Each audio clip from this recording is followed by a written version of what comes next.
So welcome back to this episode of Shelly's Game Kitchen. Each episode I try and bring you some different ways to cook some really healthy lean protein, and that is game meat. So I've got many different varieties that I try and bring you, and so I hope you stick around and continue to watch me as I bring the forest to your table.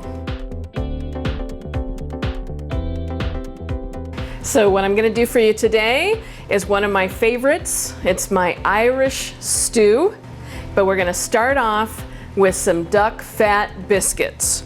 So continue to stick around while we get started with those wonderful recipes. Montana Flavor to Savor.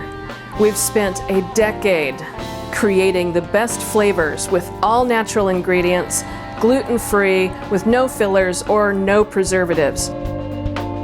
You can find the best flavors at Montana Flavor to Savor.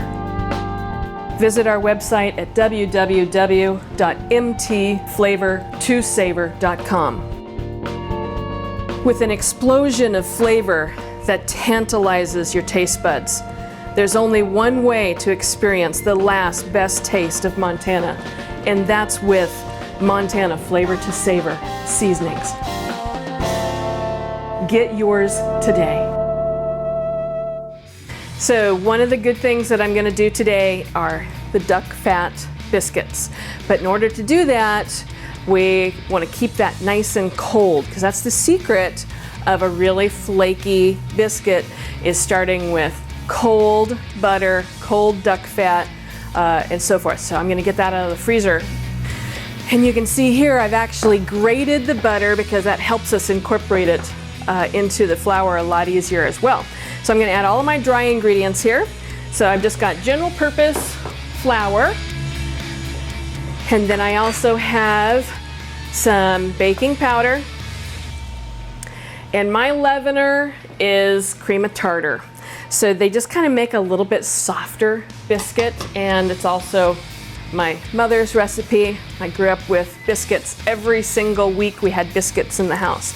So this is a recipe that I spun off of hers, and I know she's watching and she's going to be saying, "Shelly, that's not my recipe." Sorry, Mom, I had to change it a little bit. So also I'm going to add a little salt and a little sugar, because both of those make awesome flavor for your biscuits. So I'm just going to kind of spin those dry ingredients together, and after I've got all of that kind of there, now I'm going to start and cut in my duck fat.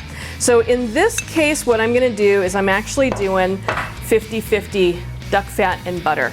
So this is a quarter cup of duck fat and a quarter cup of grated butter.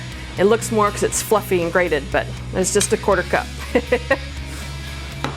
And then what I'm going to do with that is get my pastry cutter and just go in and start to make little crumbles. And then with whole milk, after I've got it all kind of crumbled, I'll come in and stir in some whole milk, and then we'll roll it out and get our biscuits going.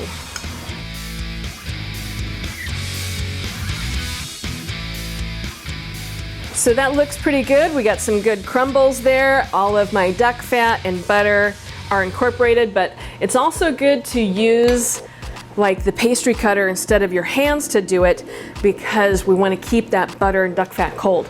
So I'm going to go in now and just kind of start with your milk, and I don't pour all of it in right away. I kind of see how it's reacting to my flour and so forth. And again, we're going to stir that around until the dough starts to follow you around the bowl. And if it's still dry, keep adding a little bit more of your milk. And then we've got a little extra flour here for dusting our countertop when we're going to roll it out. You don't want to really overwork biscuit dough. That's how you get tough biscuits. So this is a time-honored tradition. Homemade biscuits and taking your time. It's simple, but it's so worthwhile. I know when I cook for my clients or for friends and family and I've made my homemade biscuits, they look at them and go, "Those didn't come from a can." Like, no, they did not. It's the real deal. So now you can see it's kind of sticking together, it's coming together. So that's where I'm gonna now roll it out on a little dusted surface. Let me kind of clean this up so you can see what I'm doing. As you notice, I'm working with flour today, so I got my apron on. I want to get my black uniform all white. Just gonna roll that out onto my surface. And then I'm just gonna kind of bring it together gently again. I don't want to heat up that butter. I spent a lot of time keeping that duck fat and butter cold, so I really want to keep it that way. But you want that dough to be coming together and staying together. So you're gonna knead it just a little bit, you know, maybe 5 or 6 times, and then we're gonna roll it out. And this is one of those things, again, my mom's gonna be saying something to me, but what I do, and this is actually my son who is also went through culinary school. He came back and he grew up with my mom's biscuits that I would make for him. And so he came home and said, "You're doing it wrong." He had to show me. So ever since then, though, this is the way I do it. So I'm gonna roll it out, and you can actually still see chunks of butter in your dough, and that's what you want. But then I'm gonna fold it over, and you're gonna maybe, if you have to dust your rolling pin a little bit or dust your surface so it doesn't stick, that's great. And again, I'm gonna roll it again. But what I'm doing here is I'm developing those wonderful layers that you want, those flaky layers that you want in a biscuit. So flip and roll and flip and roll, you know, 4 or 5 times, that's it. And then the last time you're just gonna roll it out, and I like to kind of keep it in a form that looks good for cutting. And then we're gonna roll it out a little bit more to where we get that thickness that I like. And I can still see chunks of butter in my dough, so that's what we're looking for. Now, clean up my hands a little bit. This is also one of those things, when I grew up, my job when I was a little girl was to I got to cut the biscuits, that was fun. But we always used just a glass, and it has a closed top when you upside down a glass. The biggest reason you want to use a cutter is that when you're cutting, you're not compressing down. So you actually, if you're cutting with a glass, you compress the biscuit down, and it also inhibits, again, that rising. So when they say use a biscuit cutter, that's why. So we're not gonna seal the edges and so forth. It helps to get a nice rise on your biscuits. So I've got my oven back here at pretty hot. I have it at 450, and that's just conventional.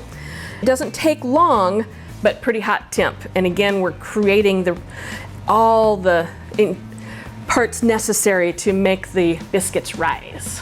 So I'm gonna roll this out a little bit more, and then when I put it on my pan, this is another thing to get high rise biscuits, is you actually want to put them next to each other. Because when the steam and all of the things that happen inside the oven creates them to go upward instead of out. So let me roll out some more of these, and then I'm gonna put them in the oven, and we'll have fresh biscuits.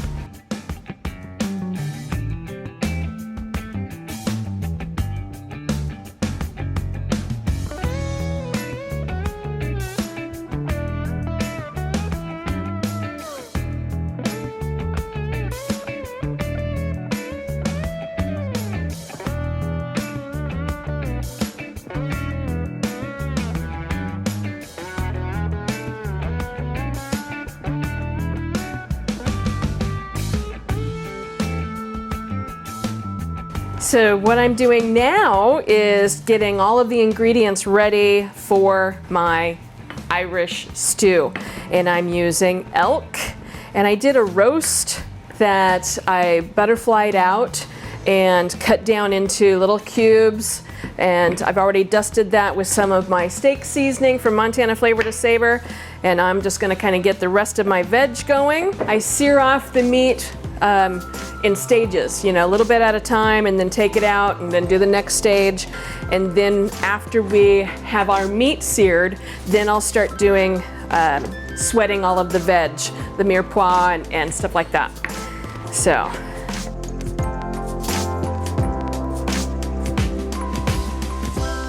Okay, our biscuits are ready to come out of the oven. Look at that, beautiful. We got some nice height, some nice fluff. So I'm just gonna leave them back there to rest and cool off a bit. And then I'm gonna go back and get our stew started. Okay, so what I'm gonna do is I'm just getting some of the last bits of the vegetables ready for our elk stew. And I'm doing Irish stew today. So let's get started with some oil. I'm using grapeseed oil in my pan here so I can start to sear off my elk. I did elk roast, and what I've done is I've already seasoned that with some of my Bradley O steak seasoning from Montana Flavor to Savor, and I'm just going to do kind of a little bit at a time, but you can hear that kind of sizzling in there, and that's what we're looking for. But I'm just going to do one layer at a time, so I'll have to do it kind of in stages. You don't want to crowd your pan because I'm looking for some beautiful color on my elk. All right, so the last parts of our elk are nice and browned off. I'm just going to remove the rest of my portions there. Set this aside, so then I'm going to start doing our mirepoix, and then I'm going to deglaze with a bit of the Irish, which is my stout beer. That's what takes this from regular stew to Irish stew. Gotta have that Irish breakfast coffee, they call it. So I'm gonna add just a little bit more oil and butter to the pan now and get my onion in there. And we're just gonna saute off some of this. And I'm gonna add in kind of my harder vegetables to start to soften those up. And also just kind of get them translucent. We're developing layers of flavor here. So anytime we're doing that, we always wanna hit it with a pinch of salt and a little fresh cracked pepper.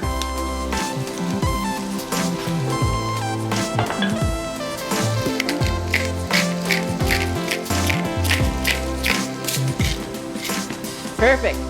So, like I said before, I did all of the elk. That's the elk roast. I seasoned that with my steak seasoning. So anything that, it works great on red meat or of any kind. Beef, pork, red meat, wild game. And now, I'm just gonna add in some parsnips. And actually, let's get some garlic in there too. Let's get that sauteed off too. That just takes like 30 seconds. Add our carrots in. And now let's deglaze with our Irish. So what I'm gonna do is let that come to a boil, and I'm also gonna add some homemade stock. So when my husband harvests our animals, we literally save the bones and I make my own stock. I also save, when I'm trimming off all of my veg and mirepoix, I save the ends of the onion and the carrots and so forth, and that goes in a freezer, and that goes with my bones, and so you use trim to make your homemade stock. So let's put some of that homemade stock I got in there, and then once that comes up to a boil, then we'll add the potatoes back in, and at the end, we'll put the meat back in and let it all kind of come together with all of those flavors melding. I'm gonna add a bay leaf, and then we'll let that kind of cook and simmer.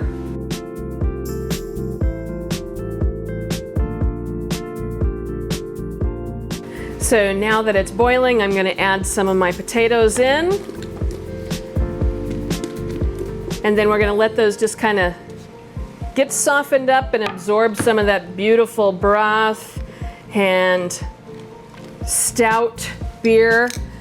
And then once the potatoes get softened, That's when we'll know we'll add our meat back in and just give it another couple of minutes to marry all of those flavors together. So what I'm going to do now is I just made a quick little slurry with cornstarch and water. So this keeps your stew gluten-free, but it'll thicken that up. So I'm just going to add a little bit there and then let that boil for a couple of minutes just to kind of thicken it up and also get that raw cornstarch flavor out. Then as that's working as well, I'm going to go ahead and add all of my meat with the juices right back in. And then we're just gonna let that kind of marry all of those flavors and develop wonderful layers.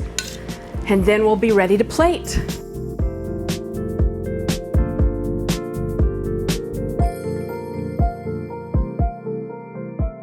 So let's get ready to plate our elk Irish stew. So, ooh, good luck charm. Whenever you get the bay leaf, that's a good luck charm. So whoever's going to enjoy this bowl gets the good luck today. And then what I'm going to do here, my elk stew with, look at these biscuits. Oh my gosh. And you just peel them apart. Look at those layers, fluffy, fluffy, fluffy. So good. And then I'm just going to add a little bit of color. So there you have my elk Irish stew with duck fat biscuits. Hope you enjoy.